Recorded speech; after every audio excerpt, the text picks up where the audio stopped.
ஓம் கணாநாம் த்வா கணபதிகும் ஹவாமகே கவிம் கவீனாமுபமஸ்ரவஸ்தமம் ஜேஷ்டராஜம் பிரம்மணாம் பிரம்மணஸ்பத ஆனஸ்ருண்வன்னோதிபிஸ்ஸேதசாதனம். ஓம் ஸ்ரீ மகாகணபதயே நமஹ. தேவியினுடைய ஸ்துதியாக நம்முடைய சௌந்தரிய இலக்கில் இருக்கக்கூடிய திருஷாத்ராஹீயஸ்யாம் தரதலித நீலோத்பலருஜாம் தவீயாம் சம்தீனம் ஸ்னபய கிருபயா மாமபி சிவே அனேனாயம் தன்யோ பவதி நச்சதே ஹானிரியதாம் வனே வா ஹர்ம்யே வா சமகர நிபாதோ ஹிமகரஹ. நாம் இப்போது 271 272வது நாமத்தை நம்ம பார்க்க போகிறோம். அதுக்கு முன்னால் இது வரைக்கும் இந்த லப்த அப்படிங்கிற அந்த வாக்கில் ஆரம்பிக்கக்கூடிய என்னென்ன நாமம் பார்த்துருக்கோன்னு. ஏன்னா இப்போ லகாரம் பஞ்சத்து சாட்சி இருக்கக்கூடிய லகாரம், அந்த லகாரத்தில் இருக்கக்கூடிய அந்த நாமத்தை பற்றி தான் இப்போ நம்ம பார்க்க போகிறோம்.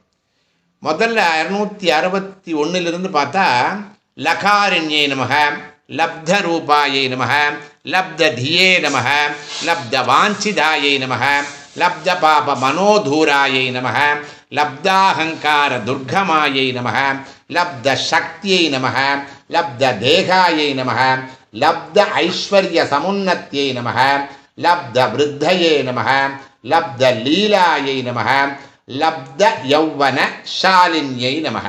இதுதான் நம்ம இது வரைக்கும் பார்த்துருக்கிறது. இதில் இப்போ பார்க்க வேண்டிய இந்த இதுக்கு பிரியாம்பிடா நம்ம என்ன பார்க்குறோம் அப்படின்னா, இப்போ என்ன சொல்ல வரா இவா. லப்த லீலாயைனா என்ன, லப்த யௌவன ஷாலின்யை நமக அப்படின்னா என்ன அப்படிங்கிறத அவ சொல்கிறா. லீலையை கை கொண்டவள், லீலையை கை கொண்டவள். ஒப்புமையா லோகானதீத்ய லலதே லலிதாதேன சோச்சியதே அப்படிங்கிற பத்ம புராணத்தில் அதை தான் சொல்கிறா. லோகானதீத்ய லலதே லலிதாதேன சோச்சியதே. இன்னொரு ஒப்புமை என்ன சொல்கிறான்னா, லீலா விக்கிரகதாரிணி. நம்மளுடைய லலிதா சஹஸ்ரநாமத்தில் இருக்கக்கூடிய நாமத்தை நம்ம சொல்கிறோம். லீலா வினோதின்யை நமக அப்படிங்கிறோம். அதே மாதிரி லீலா கிளிப்த பிரம்மாண்ட மண்டலாயை நமக. எல்லாமே அம்பாளுடைய லீலையை பொறுத்து. அதுவும் லலிதா சஹஸ்ரநாமம் தான். 648வது. அடுத்த நாமமாக இருக்கிறது யௌவன, யௌவனத்தை பற்றி. அம்பாள் எப்படி லவ்வனமாக இருக்கா. லப்த யௌவன ஷாலின்யை நமக, நித்திய யௌவன சோபையுடன் விளங்குபவள். இப்போ நமக்கெல்லாம் சின்ன வயசு, நடு வயசு, வயது முதிர்ந்ததுன்னு 3 விதமாக பிரிவு இருக்குது. அம்பாளை பொறுத்த வரைக்கும் நித்திய யௌவன ஷாலின்யை நமக, நித்திய யௌவன சோபையுடன் விளங்குபவள். அதுக்கு ஒப்புமையாக என்ன சொல்கிறா அதே லலிதா சஹஸ்ரநாமத்தில், வயோவஸ்தாயே விவர்ஜிதாயை நமக. அந்த ஏஜிங் ஃபேக்டருங்கிறதே அம்பாளுக்கு கிடையாது, இந்த மூப்புங்கிறதே கிடையாது அப்படின்னு நம்ம சொல்கிறோம். இதுக்கு நம்ம பாஷ்யமும் நம்ம பார்க்குறோம். பாஷ்யம்ங்கிறப்போ கொஞ்சம் கூட நமக்கு டீட்டெயில்டான விஷயங்கள் நமக்கு கிடைக்கும். லப்த லீலா, விளையாடல் என்ற பாவனையை அடைந்தவள். லீலைனா என்னது, அம்பாளுக்கு அது ஒரு விளையாட்டாக இருக்கு அப்படிங்கிறத நம்ம புரிஞ்சுக்கிறோம். பொதுவாக லீலை என்பது என்ன நினச்சிட்டு இருப்போம், இதரர்கள் பொருட்டு செய்யப்படும் செயல்களோ, யாருக்கு வேண்டியாவது அல்லது தனது சந்தோஷத்திற்கு மட்டுமே செய்யப்படுவதோ, அல்லது ஸ்ருங்காதி ரசங்களை சார்ந்ததோ என கருதப்படும். இதைத்தான் நம்ம பொதுவாக சொல்லுவோம். ஆனால் பராசக்தி இந்த பிரபஞ்சத்தையே லீலையாக பண்ணுறானாம். இந்த படைத்தல், காத்தல், அழித்தல் இதெல்லாம் அம்பாளுக்கு ஒரு லீலையாகவே இருக்கிறது. அதே மாதிரி அடுத்த நாம் என்ன சொன்னோம், லப்த யௌவன ஷாலின்யை நமக. லப்தம்னா சொன்னேன், அடையிறதுன்னு சொன்னோம். ஸோ அம்பாள் யௌவனமாக இருக்கா அப்படின்னா நாம் அம்பாளை நாம் வேண்டிக் கொள்ளும் பொழுது நமக்கும் இந்த மூப்பு, முதிர்வு, நரை, திரை இதெல்லாம் வருவதற்கு வாய்ப்புகள் இருக்காது.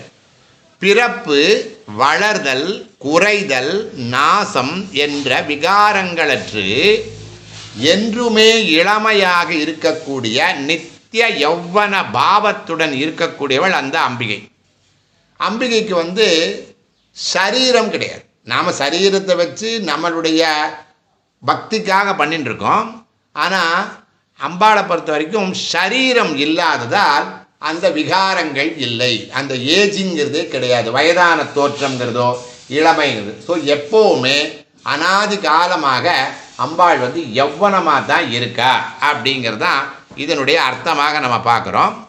இப்போது அம்பாளுடைய பாடல்கள் பார்க்கும் பொழுது அம்பாள் எப்படி யௌவனமாக இருக்கா அப்படிங்கிறதையும் நம்ம பார்க்கலாம். பிராதஸ்மராமி லலிதாவதனாரவிந்தம் பிம்பாதரம் பிருதுலமௌக்திக சோபிநாசம் ஆகர்ணதீர்ഘநயனம் மணிகுண்டலாட்யம் மந்தஸ்மிதம் ரிகமதோஜ்வல பாலதேசம். இது தேவி பஞ்சரத்னத்தில் அம்பாளுடைய ஸ்வரூபம் எந்த அளவுக்கு அம்பாள் மந்தஸ்மிதமாக இருக்கா. காலையில் எழுந்தவுடனே அம்பாளை அப்படியே தரிசனம் பண்ணுற நிர்மால்ய தரிசனங்கிறோமே, அந்த தரிசனத்தில் ஒவ்வொரு உதடு எப்படி இருக்குது, முகம் எப்படி இருக்குது, அம்பாளுடைய பற்கள் எப்படி இருக்குது அப்படிங்கிற அந்த லாவண்யத்தை சொல்லக்கூடிய பாடல்களாக தான் நம்ம இப்போ பார்த்தோம். சோபனாயை நமகன்னு லலிதா சகஸ்ரநாமத்தில் ஒரு நாமம் இருக்குது. சோபனம், ஆசோபனம். சோபனம்னா அழகு, ஆசோபனா அப்படின்னா ரொம்ப அழகாக இளமையாக இருக்காளாம் அம்பாள். அம்பாளுக்கு இன்னொரு பேர் கன்னியோர் பாகம், அர்த்தநாரீஸ்வரர். அம்பாளுடைய யௌவனம் எப்படி இருக்குன்னா, அந்த சிவபெருமானுடைய இடது பக்கத்தில் போய் இருந்து அந்த சிவபெருமானையும் இளமையாக்குறான். ஸோ தெய்வ அம்சங்கிறது எப்போவுமே இளமை தான். அதில் அம்பாள் இளமையில் இந்த என்ன சொன்னோம், லப்த யௌவன ஷாலினியே நம்ம சொன்னோம் இல்லையா. ஸோ அம்பாள் சிவனுடைய இடது பாகமாக இருப்பதனால அதுலேயும் ரொம்ப இளமையாக இருக்கா அப்படிங்கிறது தான். ஸோ நமக்கு இந்த அருளால் வழங்கப்பட்ட அம்பாளோட பேர் என்ன? முக்தாயை நமக.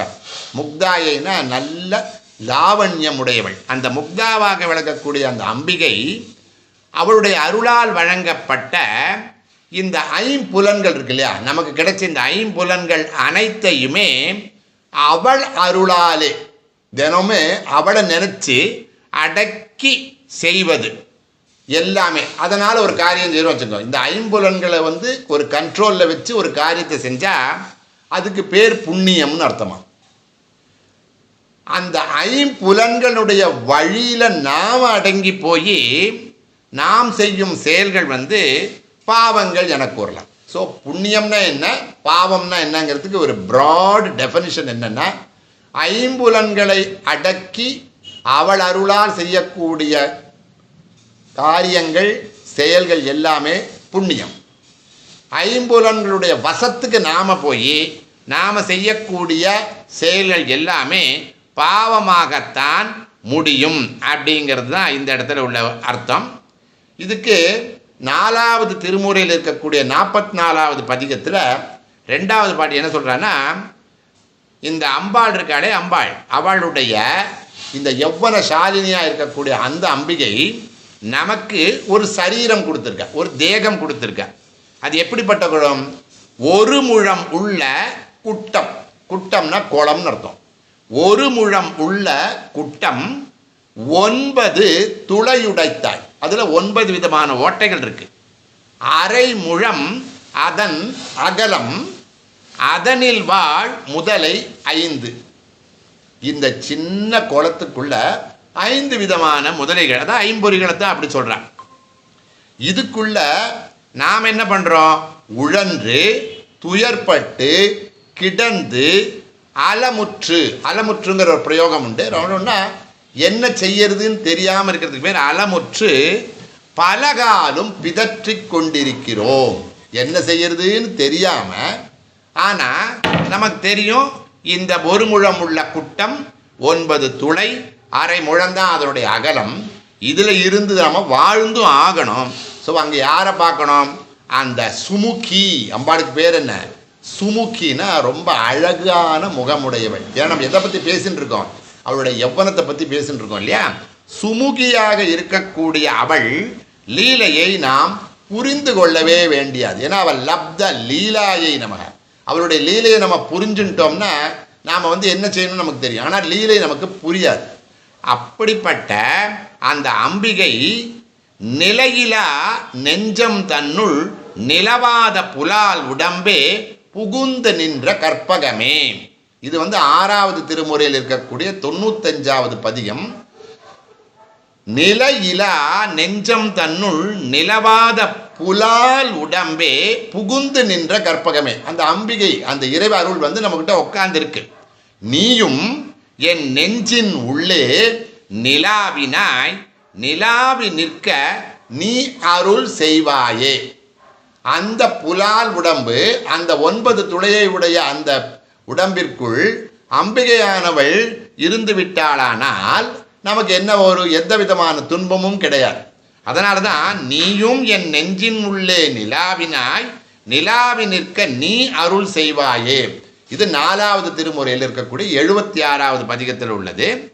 அந்த திவ்ய விக்கிரகா அம்பாளுடைய ஸ்வரூபத்தை சொல்லும் பொழுது விக்கிரகம் திவ்ய விக்கிரகம், திவ்ய விக்கிரகாவாக விளங்கக்கூடிய அந்த அன்னை இருக்காளே, அவளுடைய நித்திய லீலைகள் வினோதம்தான். அந்த லீலைகள் எல்லாமே வினோதம். ஏன்னா அவள் யாரு? லப்த லீலாயை நமக. அடுத்த நாமம் வருது, லப்த விப்ரமாயை நமகான் அடுத்த நாமம் வருது. அந்த லீலைகள் வினோதமானது, நமக்கு புரிந்து கொள்ள முடியாது. இதில் நாளும் நம்முடைய நாட்கள் அருகிலோ. அவளுடைய லீலை எப்படி இருக்கான்? நாம் இன்னும் எவ்வளோ நாள் வாழ போகிறோம்னு நமக்கு தெரியாது. நாளும் நம்முடைய நாட்கள் அருகிலோ. ஆளும் நோய்களோ 50ஓடு 6 அதாவது 50 + 48 50 50ஓடு 6 6 எவ்வளவு? 48. ஸோ 50 + 48 98. ஆளும் நோய்களோ 50ஓடு 6 நம் வாழ்நாள் வரையறை நமக்கு அறியவோ ஆற்றல் இல்லை. நமக்கு இன்னும் எவ்வளோ வாழ போகிறோம் அப்படின்னு தெரியறதுக்கு ஏதாவது நமக்கு சான்ஸ் இருக்கா? ஏன்னா அம்பாளுடைய லீலை அந்த மாதிரி இருக்குது. நமக்கு கிடைச்ச இந்த பிறவியை நாம் உடனே நம்ம பயன்படுத்தி கொண்டோமானால் அதனால் ஒரு பிரயோஜனம் இருக்கும். ஸோ நம் வாழ்நாள் வரையறை நமக்கு அறியவோ ஆற்றல் இல்லை, நமக்கு தெரியாது. பிணிக்கும் நோய்களோ ஏராளம். ஒன்று மாற்றி நோய்களோ வந்து கொண்டே இருக்கிறது. அதனால் உணர்வோடு உள்ள சமயத்தை, இப்போ நமக்கு கான்ஷியஸாக இருக்கும். அந்த உணர்வோடு உள்ள சமயத்தை அந்த யௌவனமாக உள்ள, அந்த நித்திய யௌவனமாக உள்ள அந்த இறை, அந்த அம்பிகையை நினைந்து உய்வோம் அப்படின்னு சொல்கிறேன். இது எதில் சொல்லியிருக்குன்னா 5வது திருமுறையில் இருக்கக்கூடிய 57வது பதிகத்தில் நம்முடைய திருநாவுக்கரசர் சுவாமிகள் சொல்லியிருக்கேன். எனக்கு இன்னைக்கு கான்ஷியஸாக இருக்கேன், எனக்கு நான் என்ன செய்கிறேன்னு எனக்கு தெரியுது, நான் என்னுடைய கட்டுப்பாடில் நான் இருக்கேன். ஸோ இந்த டைம்லேயே நான் அந்த அம்பிகையை உய்வதற்கு என்ன செய்யணுமோ செஞ்சால், ஏன்னா என்னுடைய வாழ்நாள் எவ்வளோன்னு தெரியாது, இன்னும் எத்தனை நாள் இருக்க போகிறேன்னு தெரியாது. அதனால் இதை நாம் உடனே செஞ்சுக்கணும் அப்படின்னு இருக்குது. ஸோ அதனுடைய ஒரு ஸ்லோகமாக காஞ்சீநூபுர ரத்ன கங்கணலசத் கேயூரஹாரோஜ்வலாம் காஷ்மீராருண கஞ்சு காஞ்சித குசாம் கஸ்தூரிகா சர்ச்சிதாம் கஹ்லாராஞ்சித ஹஸ்தயுக்ம ரசிதாம் காருண்ய கல்லோலினீம் காமாட்சீம் கலயாமி கல்பலதிகாம் காஞ்சிபுரி தேவதாம். இது காமாட்சி ஸ்தோத்திரத்தில் இருக்கக்கூடிய 10வது ஸ்லோகமாக இருக்கக்கூடியது. இது இந்த காமாட்சியாக இருக்கக்கூடிய அந்த அன்னை இருக்காளே, அந்த யௌவனமாக இருக்காளே, அவளுடைய லீலைகளை நாம் புரிந்து கொண்டு நடந்தோமானாலே நமக்கு வாழ்க்கையில் தொந்தரவு கிடையாதுன்னு. ஸோ வித்ருமாபாவாக விளங்கும். வித்ருமாபாங்கிறதும் அவளுடைய அந்த அழகு யௌவனத்தை சொல்லக்கூடிய ஒரு நாமந்தான் சகஸ்ரநாமத்தில். வித்ருமாபாவாக விளங்கும் அவளுடைய திருவுள்ளம் போல, அவள் எப்படி நினைச்சிருக்காளோ அதுபோலவே அவள் திருலீலைக்கு இணங்க, அவள் லீலை என்ன செய்கிறாளோ அதுக்கு இணங்கி நமக்கு வாய்த்துள்ளது இப்பிறவி, இந்த மனித பிறவி, இந்த மனித உடம்பு. எனக்கு இந்த மாதிரி உடம்பு வேணும், நான் இந்த மாதிரி வீட்டில் பிறக்கணும், இந்த பிறவியாக பிறக்கணும், நம்ம ஒன்றும் கேட்டுண்டு வரல. இதில் அம்பிகையினுடைய லீலை, அவளுடைய திருவுள்ளம் என்ன இருக்கோ அதுக்கேற்ற மாதிரி தான் இந்த பிறவி கிடைச்சிருக்கு. சரி, கிடைச்சாச்சு. வாய்த்தது நம் தமக்கு ஈதோர் பிறவி மதித்திடுமின் அவர்க்கு ஆட்பட்டிருப்பதன்றோ நம் தம் கடமை. இது 4வது திருமுறையில் இருக்கக்கூடிய 81வது பதிகத்தில் இருக்கக்கூடிய 5வது பாடல். அம்பாளுடைய அருள்னால வாய்த்தது நம் தமக்கு இதோ ஒரு பிறவி, இப்படி ஒரு பிறவி நமக்கு கிடைச்சாச்சு. இப்போ நாம் என்ன செய்யணும்? அதை மதிக்கணும், அதுக்குண்டான வேல்யூவை புரிஞ்சுக்கணும். புரிந்து கொண்டு அவருக்கு ஆட்பட்டிருப்பது, அவருக்கு ஆட்பட்டிருப்பதுன்னா அவருடைய நினைவாலேயே தினமும் தினமும் நம்முடைய வாழ்க்கையை செலுத்துவதற்கு பேர் தான் ஆட்பட்டிருப்பதுன்னு. அவருக்கு ஆட்பட்டிருப்பது தான் நம் தம் கடமை. அவர் கடமை என்ன? நம்மளை காப்பாற்ற வேண்டியது அந்த அம்பிகையினுடைய கடமை. ஏன்னா அவள் நம்மளை படைச்சாச்சு, அவளுடைய லீலையில் தான் நம்ம இங்கே பிறந்து வந்திருக்கோம். ஆனால் நம் கடமை என்னது? அந்த கிடைத்த பிறவியை பயன்படுத்தி கொண்டு அந்த யௌவனமாக இருக்கக்கூடிய அந்த லீலைகளுடைய ஒரு என்ன சொல்கிறது, ஒரு அதிகாரியாக இருக்கக்கூடிய அந்த அம்பிகையை நினைத்து நம்முடைய வாழ்க்கை பயணத்தை தொடங்க வேண்டும் அப்படின்னு. ஸோ இதில் அவருடைய அம்பிகையினுடைய லீலை ஒரு அழகை பற்றி இந்த அபிராமி அந்தாதியில் ஒரு பாட்டு இருக்கு. பவள கொடியில் பழுத்த செவ்வாயும் பானி முறுவல் தவள திருநகையும் துணையா எங்கள் சங்கரனை துவளப் பொருது துடியிடை சாய்க்கும் துணை முளையாள் அவளை பணிமின் கண்டீர் அமராவதியாளுகைக்கே. பவள கொடியில் இருக்கக்கூடிய பழுத்த செவ்வாய் போன்ற பனிமுறுவல் செய்யக்கூடிய அந்த மந்தஸ்பிதம்னு சொன்னோமே இதுக்கு முன்னால, அந்த மாதிரி இருக்கக்கூடிய அந்த அம்பிகையினுடைய அந்த லாவண்யத்தை நம்ம இப்போ நினைக்கிறோம். அவருடைய ஸ்வர்ணம், அவருடைய பேரே என்னன்னா ஸ்வர்ண கர்ப்பாயை நமக. அப்படியே பொன்னால் வடித்த ஒரு சிலை வடித்தா எப்படி இருக்கும் அது மாதிரி இருப்பாளாம் ஸ்வர்ண கர்ப்பை. அவள் இளமையிலே இருக்கிறதுனால அவளுக்கு உருவ வேறுபாடு கிடையாது. நம்மளை மாதிரி ஒவ்வொரு வயதுக்கு ஒவ்வொரு உருவம் நமக்கு இருப்பது போல் அவளுக்கு கிடையாது. அந்த அம்பிகை ஸ்வரூபத்தை எப்படி வர்ணிக்கிறார் அப்படின்னா, 4வது திருமுறையில் இருக்கக்கூடிய 53வது பதிகத்தில் 5வது பாட்டில் பைந்தளிர் கொம்பா அன்ன படற்கொடி பயிலப்பட்டு அப்படின்னு ஒரு வார்த்தை, அந்த ஒரு பிரயாகத்தை பண்ணுறார். அதாவது பசிய தளிர்களை உடைய ஒரு படற்கொடி, காமவல்லி என்னும் படற்கொடி, அதுதான் அம்பிகை. படரும் பைந்தளிர் கொம்பர், அது எது மேலே சாஞ்சுன்னு இருக்கான்? சிவபெருமான். படரும் பைந்தளிர் கொம்பர் தன்மேனி மீது படரும் பார்வதி மென்கொடியால் தழுவப்பட்டு இருப்பவள். அந்த அம்பிகையானவள் அந்த காமேஸ்வரனோடு தன்னுடைய யௌவன அந்த ஒரு முகத்தோட லாவண்யத்தோட ஒரு படரும் கொடி போல, அந்த படரும் கொடிக்கு ஒரு கொம்பு, ஒரு கொழுக்கொம்பு இருந்தால் தான் அது மேலே படரும், இல்லைன்னா அது கீழே விழுந்துடும். ஸோ அந்த கொழுகொம்பாக இருக்கக்கூடியவர் அந்த சிவன், சிவபெருமான் தன்னுடைய நாதன் மேல் இருக்கிறார். அந்த காமேஸ்வரர் என்ன பண்ணியிருக்காராம்? காமேஸ்வர ஆலிங்கிதாங்கை நமக, எப்பொழுதுமே அன்னையை தழுவிக்கொண்டிருக்கிறாராம். இந்த சக்தி முற்றம்னு சொல்லி அந்த ஒரு கோவிலில் பார்த்தேன்னா அம்பாள் அந்த தீ வடிவத்தில் இருக்கக்கூடிய சிவபெருமானை கட்டி தழுவி இருக்கக்கூடிய அந்த ஒரு விக்கிரகம் தான் அங்கே இருக்கும். அவளுடைய இந்த அந்யோன்யம்னா அர்த்தநாரீஸ்வரராக இருக்கக்கூடிய அந்த அந்யோன்யம் நம்முடைய வாழ்க்கைக்கும் நமக்கு பயன்படும். நம்முடைய தினம் தினம் வாழக்கூடிய வாழ்க்கையிலையும் இந்த கணவன் மனைவிகளுக்கு அது ஒரு எடுத்துக்காட்டாக தான் இருக்கு. அவளுடைய லீலை இருக்கு. அந்த லீலையில் வந்து ஒரு கடைசி பயணம் இருக்கு. முதல்ல பிறக்கிறோம், வாழறோம், நடுவில் நிறைய இன்ப துன்பங்கள் இருக்கு. ஸோ கடைசியில் ஒரு இறுதி பயணம்னு ஒரு இறுதி பயணம் இருக்கு. அதுவும் அவளுடைய லீலை தான். நம்மளுடைய இறுதி பயணம் என்னைக்குன்னு நம்மளால் முடிவு பண்ண முடியுமா? அதான் முதலே சொன்னோமே, வாழ்நாள் எவ்வளவுன்னு நம்ம கேட்டோம், தெரியாது அப்படின்னு. ஸோ அந்த இறுதி பயணத்தை எப்படி அழகாக வந்து 4வது திருமுறையில் 54வது பதிகத்தில் ரொம்ப அழகாக சொல்கிறார். ஐனா கோழைன்னு அர்த்தம். இந்த கபம், சளி, கோழை இதுக்கு பேர் வந்து ஐன்னு பேர். ஐ நெறிந்து அகமிடற்றே அடைக்கும் போது ஆவியார் தாம் செய்வதொன்று அறிய மாட்டேன். அந்த கடைசி அந்த நிமிஷம், கடைசி நொடி கபம் வந்து அடைக்குது. எங்கே அடைக்குது? தொண்டையை வந்து அடைக்குது. அடைக்கும் பொழுது நம்மளை யாரா கூப்பிடலாம் நினச்சா கூப்பிட முடியுமா? கண்ணு இருட்டி கொண்டு வருகிறது.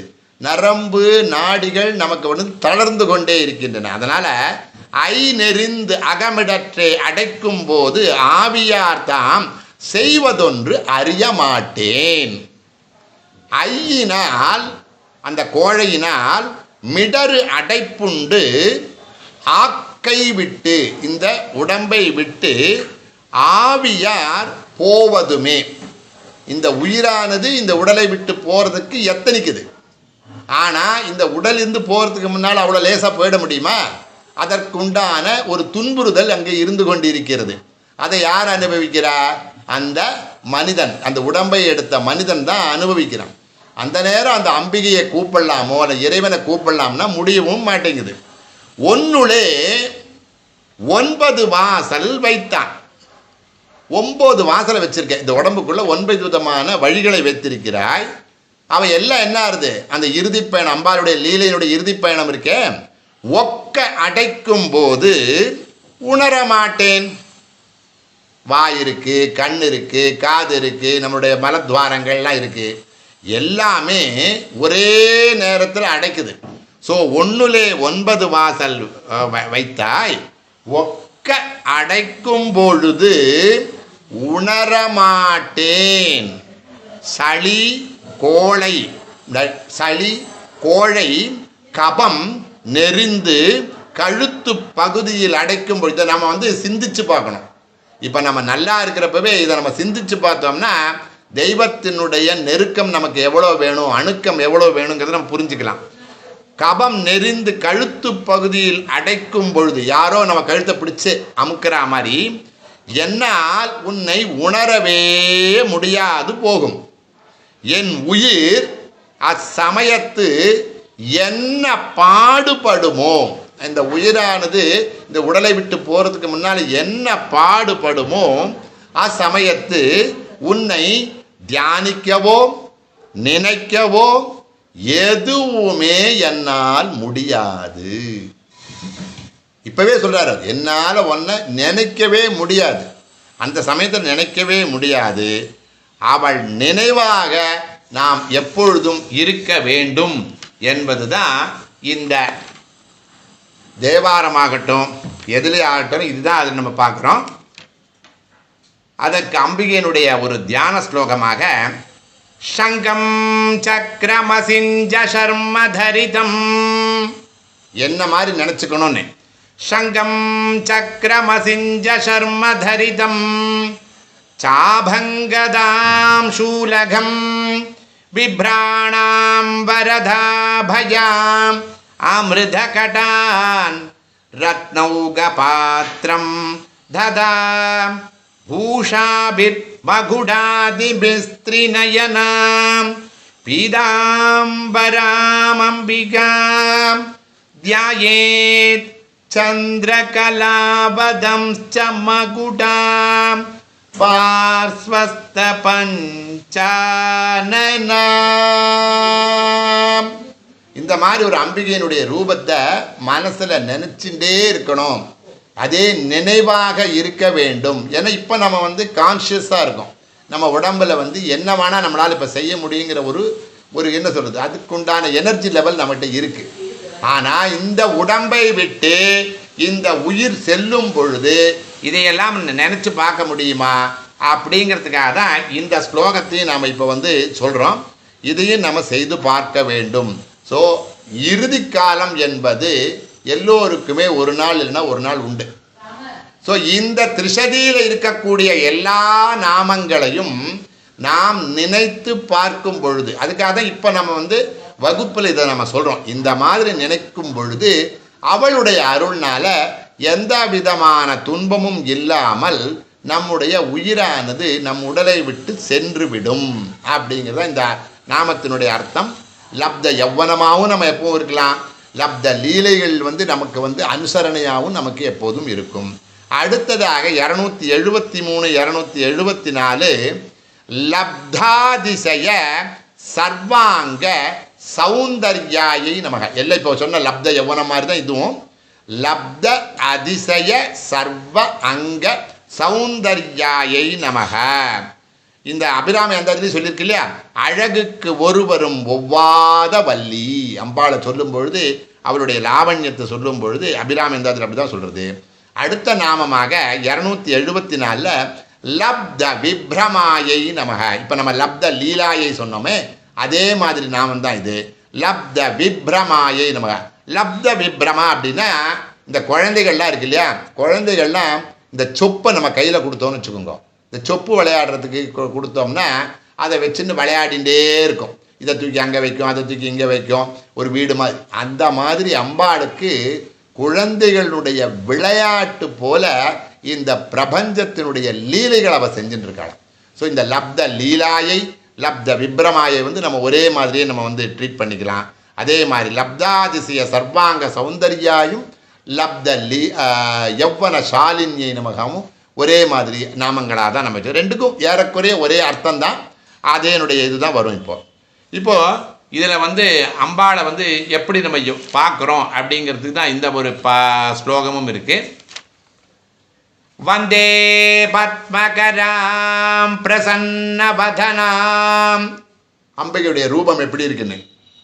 சௌபாக்யதாம் பாக்யதாம். வந்தே பத்மகராம் பிரசன்னவதனாம் சௌபாக்யதாம் பாக்யதாம் ஹஸ்தாப்யாம் அபயப்ரதாம் மணிகணைர் நானாவிதைர்பூஷிதாம் பக்தாபீஷ்ட பலப்ரதாம் ஹரிஹர பிரம்மாதிபிசேவிதாம் பார்ஸ்வே பங்கஜ சங்க பத்மநிதிபிர்யுக்தாம் சதா சக்திபிஹி. பார்ஸ்வே பங்கஜ சங்க பத்மநிதிபிர்யுக்தாம் சதா சக்திபிஹி. இது இந்த லக்ஷ்மி அஷ்டோத்திரத்தில் இருக்கக்கூடிய இந்த தியான ஸ்லோகமாக இது நம்ம சொல்கிறோம். இதற்கு பிரியாம்பிளா என்ன சொல்கிறா அப்படிங்கிறதையும் நம்ம பார்க்கலாம். எல்லாத்துக்குமே அப்படி தான், சின்னது ஒன்று இருக்கும், பெருசு ஒன்று இருக்கும். அந்த இதை நாம் பார்த்து வச்சுக்கிறது என்றைக்குமே நல்லது. ஒப்புயர்வற்ற அழகு வாய்ந்த அங்கங்கள் அனைத்துமே படைத்தவள். இது வந்து எதுக்கு? லப்த அதிசய சர்வாங்க சௌந்தர்யாயை நமக. அம்பாளுக்கே பேர் உண்டு, சகஸ்ரரதி சௌந்தர்ய ஷரீராயை நமகன்னு. ஒரு ரத்தியை நம்ம பார்த்தது கிடையாது, 1000 ரதி சகஸ்ர ரத்தியை சேர்த்து வச்சா என்ன ஒரு லாவண்யம் வருமோ அதுதான் அம்பாளம். அதுதான் அஷ்டோத்திர சொல்லியிருக்கிறது. சகஸ்ர ரதி சௌந்தர்ய ஷரீராயை நமக. அதைத்தான் இங்கே என்ன சொல்கிறா? லப்தாதிசய சர்வாங்க சௌந்தர்யாயை நமக. ஒப்புயர்வற்ற அழகு வாய்ந்த அங்கங்கள் அனைத்தும் படைத்தவள் அனவத்யாங்கி. லலிதா சகஸ்ரநாமத்தில் அனவத்யாங்கின்னு ஒரு நாமம் இருக்கு. லப்த விப்ரமாயை நமகான் அடுத்த ஸ்லோகம். அதுக்கு உலக விளையாட்டை நடத்துபவள். அதுக்கு ஒப்புமையா என்ன சொல்றான்னா, பிராமயன் சர்வபூதானி யந்திராரூடானி மாயையா. அதாவது 18வது அத்தியாயத்தில் இருக்கக்கூடிய 61வது ஸ்லோகத்தில் சொல்ற அதே ஒப்புமையாக லலிதா சஹஸ்ரநாமத்தில் விஸ்வபிரமண காரிணி அப்படிங்கிற அந்த நாமத்தையும் நமக்கு சொல்கிறார். ஸோ 273 274 2 நாமங்களுக்கும் நாம் இப்போ பிரியாம்பிள் பார்த்தோம். இதற்கு உண்டான பாஷ்யத்தையும் நம்ம இப்போ பார்க்கலாம். லப்த அதிசய சர்வாங்க சௌந்தர்யா. இப்போ நம்ம சொல்கிறோம் இல்லையா, சாமுத்திரிகா லட்சணம் அப்படின்னு நம்ம கேள்விப்பட்டிருப்போம். சாஸ்திரங்களில் கூறியவாறு எல்லா அவயவ அமைப்பையும் பெற்றிருப்பதால் அதிசயத்தக்க அழகுடன் விளங்குபவள். இதுக்கு மேலே ஒரு அழகுக்கு நம்ம யாரையுமே சொல்ல முடியாதுங்கிற மாதிரி. ஏன்னா அந்த அளவுக்கு எல்லா லட்சணங்களும் இருக்கு. உபாசனைக்கு மட்டுமே பராசக்தி சரீரத்துடன் கூடியதாக இருக்கிறாள். இந்த சரீரம் இல்லாதவள் தான். ஆனாலும் நம்முடைய மனதிற்கு தியானம் பண்ணுவதற்கு ஒரு உருவம் தேவைப்படுறதுனால உபாசனைக்காக மட்டுமே பராசக்தி சரீரத்துடன் கூடியதாக கருதப்படுகிறாள். இது லப்தாதிசய சர்வாங்க சௌந்தர்யா. அடுத்த ஸ்லோகமாக இருக்கக்கூடியது லப்த விப்ரமாயை நமக. குழந்தைகள் விளையாட்டில் எப்படி ஈடுபட்டிருக்குமோ அதை போல பிரபஞ்ச காரியங்களில் ஈடுபட்டிருப்பவள் விப்ரமா. லப்த விப்ரமா, லப்தனா அடையிறது, விப்ரமா அப்படின்னா விப்ரமா என்ற பதத்திற்கு பால கிரீடை, குழந்தைகளின் விளையாட்டு. இதில் அம்பாளுக்கு எந்த விதமான கஷ்டமும் கிடையாது. ஏன்னா பெரிய ஏன்னா நிறைய அண்ட கோடி நம்முடைய பிரபஞ்சங்கள் இருக்கே, இது எல்லாத்தையும் எப்படி தான் அம்பாள் சமாளிக்கிறா. எத்தனை பிறப்பு இருக்குது, எத்தனை காப்பு இருக்குது, எத்தனை பேர் அழிக்கிறா, இத்தனை அவா வீட்டில் இப்படி, இவா வீட்டில் இப்படி, இந்த உலகத்தில் அப்படி, அந்த உலகத்தில் எப்படின்னா இதெல்லாம் அவளுக்கு ஒரு பால கிரீடை போல இருக்கான். அதுதான் லப்த விப்ரமாயை நமக அப்படிங்கிற அந்த ஒரு அர்த்தத்தையும் நம்ம சொல்கிறோம். ஒள் நிறைத்த ஒளியாள். அவளுக்கு பேரே என்னன்னா ஒள் நிறைத்த ஒளியாள்னு பேர். அந்த அளவுக்கு பேரொளியாக இருக்கக்கூடியவளாம் அம்பாள். அவளுடைய ரூபம் எப்படி இருக்குன்னு சொல்றா பாருங்க. அம்பா சாம்பவி சந்திரமௌலி அபலா அபர்ணா உமா பார்வதி காளி ஹைமவதி சிவா த்ரிநயனி காத்யாயனி பைரவி சாவித்ரி நவயௌவனா சுபகரி சாம்ராஜ்யலக்ஷ்மி பிரதா சித்ரூபி பரதேவதா பகவதி ஸ்ரீராஜ ராஜேஸ்வரி. இது ராஜேஸ்வரி அஷ்டகம்ங்கிற அஷ்டகத்தில் 8வது பாட்டு. நவ யௌவனா. இப்போ நம்ம சொல்லணும் இல்லையா, லப்த யௌவன சாலின்யன். அதில் பாருங்க, நவ யௌவனா சுபகரி சாம்ராஜ்ய லக்ஷ்மி பிரதா சித்ரூபி பரதேவதா பகவதி ஸ்ரீ ராஜ ராஜேஸ்வரி. இந்த அம்பிகையினுடைய ரூபமானது நம்ம மனசுக்குள்ளேயே இருந்துட்டே இருக்குன்னு வச்சுக்கோங்க. எதை பற்றியுமே வாழ்க்கையில் நமக்கு கவலைப்பட வேண்டிய அவசியமே கிடையாது. அப்படிங்கிறதுக்காக தான் இந்த நாமங்கள் வழியாக சொல்கிறோம். இந்த நாமங்கள்லாம் படிப்பது எதற்காக அப்படின்னா, நமக்கு வாழ்க்கையை இன்னும் கொஞ்சம் கூட எளிமைப்படுத்துவதற்காக. காலையில் இருந்தால் சாயந்தரம் வரைக்கும் நம்முடைய வாழ்க்கையில் ஒரு என்ன சொல்கிறது, ஏதாவது ஒரு முக்கியமான கருத்து ஒன்று நம்ம வேணும் இல்லையா, எய்ம் வேணும் இல்லையா. அந்த எய்மை தான் என்ன எய்ம் அப்படிங்கிறது தான் இங்கே சொல்கிறா. அம்பாளுடைய அங்கங்களை நினைத்து, அவளுடைய யௌவனத்தை நினைத்து, இல்லை அவளுடைய லீலைகளை பொறுத்து. இதுக்கு முன்னால் ஒரு 7-8 நாமம் சொன்னோம் இல்லையா. லப்த சக்தியை நமக, லப்த லீலாயை நமக, லப்த விப்ரமாயை நமக, லப்த யௌவன சாலின்யை நமக. இதில் எந்த நாமத்தை வேண்டுமானாலும் நம்ம மனசில் நினச்சிக்கலாம். அதை நினைத்து நினைத்து நம்ம வாழ வேண்டும். அவள் அனைத்துமே உடையவள், அவள்கிட்ட இல்லாததே ஒன்றும் கிடையாது. அனைத்து திறமைகளையும் பெற்றவள். அதுதான் இங்கிலீஷ் சொல்லுவா இல்லையா, ஆம்னிபொட்டன்ட் ஆம்னிஷியன்ட். எங்குமே அவளால் இருக்க முடியும், இங்கே அங்கே எங்கு. அதே மாதிரி எப்போவுமே சுகாராத்யா, எப்போவுமே சுகமாக இருக்கக்கூடியவள். அப்படி இருக்கக்கூடிய அந்த அம்பிகையை நாம் நினைக்கும் பொழுது அனைத்தையுமே, நமக்கு எல்லாமே என்ன ஆசை, வீடு வேணும், கார் வேணும், நமக்கு ஒரு உடைமையை மேலே ஆசை உண்டு. வாழ்க்கை முழுதுமே சுகமாக தான் இருக்கணும், கஷ்டமே இருக்கக்கூடாது அப்படிங்கிறதையும் நம்ம நினைப்போம். ஸோ அதுக்கு எல்லாவற்றிற்கும் துன்பமே இருக்கக்கூடாது, இன்பம் மட்டும்தான் வேணுங்கிறது எல்லாருமே விரும்பக்கூடியது. அதற்கு நம்முடைய முயற்சி என்ன அப்படிங்கும் பொழுது அந்த அம்பிகை தான் நம்மளை படைச்சிருக்கான். இந்த உலகமானது அம்பிகையினுடைய அந்த ஆட்சியின் கீழ் தான் இருக்குது.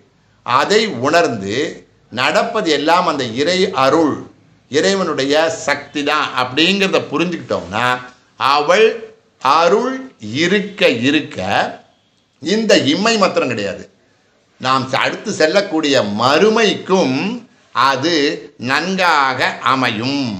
ஸோ இப்போ சொன்னமே அம்பாளுடைய யௌவனத்தை பற்றி, இதுக்கெல்லாம் எடுத்துக்காட்டாக நாமங்கள் நிறைய லலிதா சஹஸ்ரநாமத்தில் சொல்லியிருக்கு. ஒப்புமையாக யௌவனசாலினி, சர்வாங்க சௌந்தர்யா, மகாலாவண்யசாலினி, அனவத்யாங்கி, சரச்சந்திர நிபானநாயை நமக.